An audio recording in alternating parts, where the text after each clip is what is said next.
வணக்கம். மீனாஸ் கிச்சனுக்கு உங்களை அன்புடன் வரவேற்கிறேன். இப்போ உளுந்தம்பருப்பு சட்னி, அது இட்லி தோசைக்கு இது ஒரு நல்ல ஒரு சைட் டிஷ். இதை எப்படி செய்யலாம் அப்படிங்கிறத பார்ப்போம். இந்த சட்னிக்கு தேவையான பொருட்கள்: தேங்காய் பூவா திருவி 1/2 கப் எடுத்துக்கோங்க. ஒரு 2 அல்லது 2.5 டேபிள் ஸ்பூன் உளுந்தம்பருப்பு. இஞ்சி நீங்கள் எவ்வளோ தூக்கலாக வைக்கிறீங்களோ அந்த அளவுக்கு இந்த சட்னி மணமாக இருக்கும். இஞ்சி தோல் சீவி கட் பண்ணிவிட்டு அதோட 2 வரமிளகாய், உப்பு, இது மட்டும்தான் இதுக்கு தேவை. இப்போ எப்படி பண்ணுறதுன்னு பார்ப்போம். இப்போ வானொலி சட்டி காய வச்சுட்டு முதல்ல ட்ரை ரோஸ்ட் பண்ணணும். உளுந்த நல்லா பொன்னிறமாக உளுந்த வறுக்கணும். நல்லா வாசம் வரணும். உளுந்து நல்லா பொன்னிறமாக வறுத்துக்கலாம். பாருங்க, உளுந்து இந்த மாதிரி பொன்னிறமாக எடுத்து தனியாக வறுத்து வச்சுடுங்க. அதுக்கப்புறம் அதே வானொலி சட்டியில் ஒரு துளி நல்லெண்ணெய் விட்டு 2 மிளகாய் போட்டுட்டு அதிலே இஞ்சி போடணும்.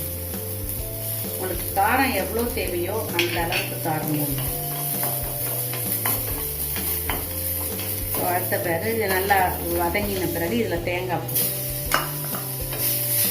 இதை ஒரு வதக்கிட்டு இதை ஆறின பிறகு மிக்சியில் அரைக்க போகிறோம். மிக்சியில் அரைக்கும் போது ரொம்ப நோட் பண்ண வேண்டிய ஒரு விஷயம், முதல்ல இதை தேங்காய், இஞ்சி, வரமிளகா அரைச்சிடணும். அதுக்கப்புறம் உளுந்து ஆட் பண்ணி உளுந்து ரவப்பதமாக இருக்கணும். சட்னியில் ரொம்ப நைஸாக அரைச்சிடக்கூடாது, அப்போ தான் சட்னி நல்லாயிருக்கும். இதுதான் உளுந்தம்பருப்பு சட்னி. இட்லி தோசைக்கு நல்ல காம்பினேஷனாக இருக்கும்.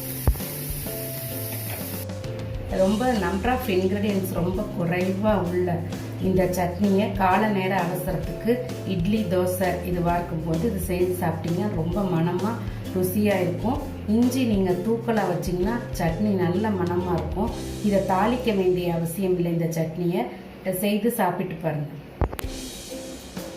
பிடிச்சா லைக் பண்ணுங்கள். மறக்காமல் சப்ஸ்கிரைப் பண்ணி உங்கள் கமெண்ட்ஸ் கொடுங்க. நன்றி, வணக்கம்.